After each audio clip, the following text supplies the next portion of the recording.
Yes, guys. Yes, people. Welcome back to the channel. Welcome back to another match preview on the road to the MetLife Stadium to the Club World Cup final.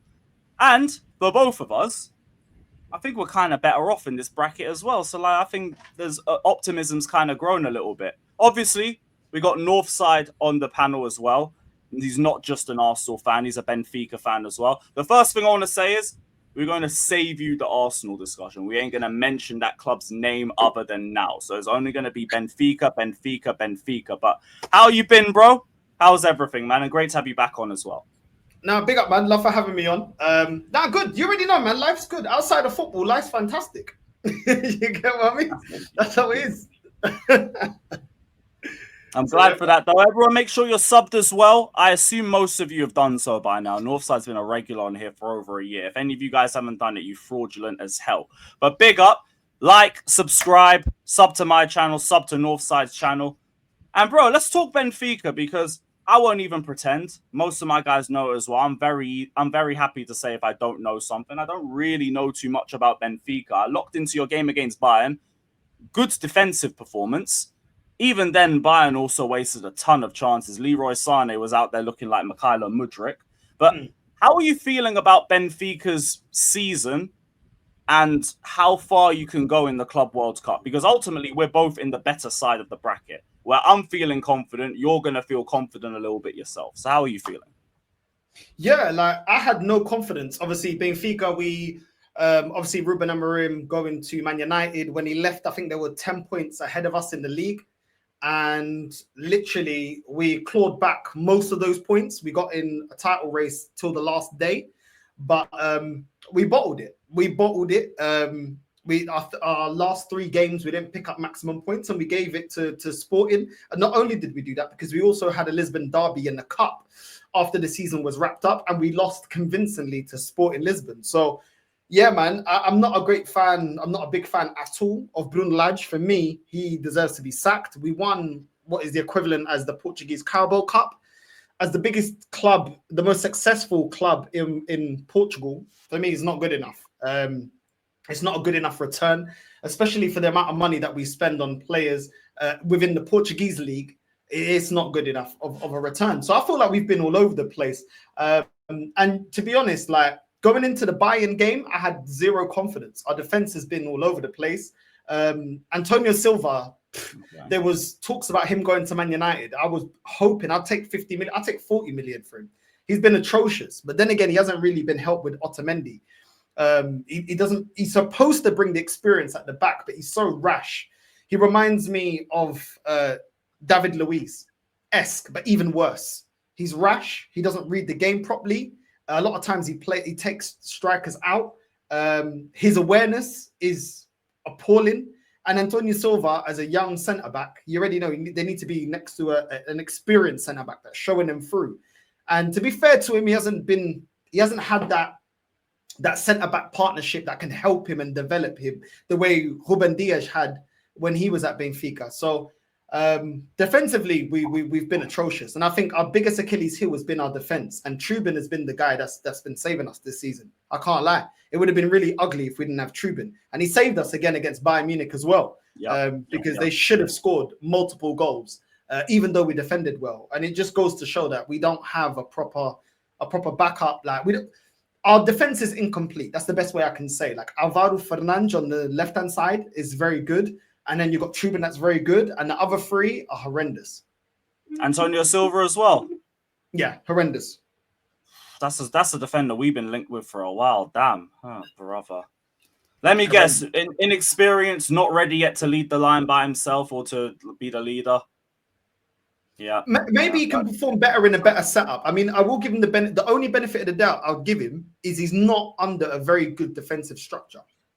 So that's the one thing I will say, okay, it's not completely his fault. He is a young centre-back that's kind of thrown, into the deep end and doesn't have any structure around him. We haven't had a DM that could cover him. Florentino's not good enough. He's all right for the Portuguese league, but he's not good enough. Very inconsistent, in my opinion. He's got Otamendi's absolutely horrendous next to him. And then he's got Aranju or Arsenis, that is a centre midfielder that is playing left back or sometimes plays right back. So he hasn't really, defending is a team sport, and he hasn't really, I can't say he's got the players around him to let his best attribute shine. But as it stands, I'm more than happy to get rid of Antonio Silva. I've not been impressed at all by Antonio Silva. Okay, just on Bruno Lage as well, because I've heard you before say that you want to get rid of him. I was trying to do a little bit of research just into like the pros and cons of him as a coach and everything. Now, apparently, the game management and the subs are like one of his biggest weaknesses, but he's also apparently a bit better of a defensive coach than an attacking-minded coach. That stuff about the structure, though, went against it. So I wanted to know like your thoughts on like what is his biggest weaknesses? Is he better like when he's defending against a team that he wants to hit on the counter, or is he better when he's trying to play on the front foot, or is it just a case of neither and the brother's just straight garbage with no positives? I'll be real. I feel like he's been straight garbage the whole season. He's been here like half the season. I think he's been straight garbage. But I will give him props where props is due. And I think the way he set us up against Bayern Munich, 4-2-3-1, I think it was really, really good. The way he had Renato Sanchez playing on the pivot with Martinez, I think did really, really well. Martinez shielding the back line, and Renato Sanchez taking on players and creating opportunities from deep, I think worked really, really well. And Renato Sanchez was actually getting back and defending as well. And his passing was good as well. So we could build some momentum and try and hit Bayern on the counter-attack. I actually think defensively, we actually helped Otamendi and Silva.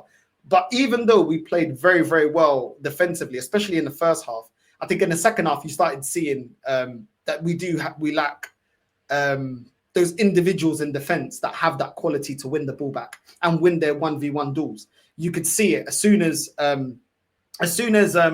Elise come on the pitch, he was cooking us. He was absolutely cooking us, and he was creating so much space for Harry Kane and other players. They just didn't take the opportunities, but we couldn't live with Elise. So this is the thing, because we couldn't stop him 1v1. He was just taking on players and taking souls. I can't lie, he was absolutely cooking.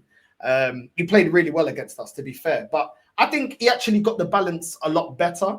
Perstiani is a very good young Argentinian number 10 that's just come back from a long-term injury.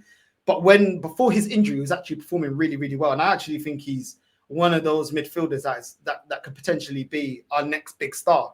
But he's come back from an injury, so I guess that benefits you guys.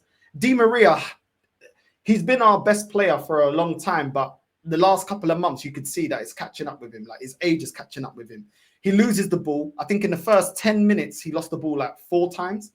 And it's just because the game's too fast for him. Like, can he pick a pass? Yes, but even his passing has been woeful. And that's the thing I don't like about Bruno Lage. Is like, you can play Bruma. You got Andreas that scored the goal. These are pacey wingers and can actually help us transition and get the ball to Pavlidis, which is another problem. Sometimes we don't feed enough opportunities to our striker, who is a striker that scored against Barcelona. He performed well in the Champions League. And I don't feel like we create enough for our striker. I feel like a lot of times our passing goes wayward and sideways. And that's my frustration with Bruno Lage. Is like the balance was a lot better, but he should have taken off Di Maria a lot earlier, in my opinion. Keeping him on for 87 minutes, I don't know what he was contributing to the team. I don't know why he stayed on the pitch for so long. And he's probably going to start tomorrow too. Yeah, we kind of use him, even though he's a winger, we use him almost like he's our number 10. Like, he's got the license to do anything. He can cut in, he can create. The problem is he's too slow. He's too slow. The game is catching up to him too much, even within the Portuguese league. So I don't want to start Di Maria anymore. I feel like, I know I think he's going back to, after this Club World Cup, he's going back to his boyhood club. Standard Argentina. But Di Maria, a year or 2 ago, cooking. You know what I'm saying? He wasn't the problem, but now his age is caught up with him, and I just feel like your players are going to be too fast for him. Just too fast for him. The way he loses the ball, he just kills our counter-attack every single time. Andreas is a good player, but he can be inconsistent.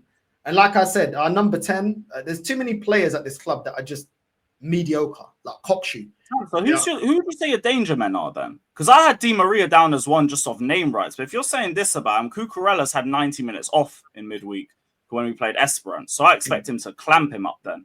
Who would you say the danger man is?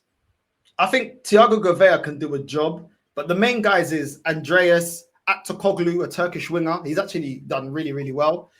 We brought him in with Pavlidis at the start of last season. And Aktoglu, he's a very good player, but sometimes it can be a bit frustrating. But I'd say Aktoglu, Andreas, and Pavlidis, they're our main guys.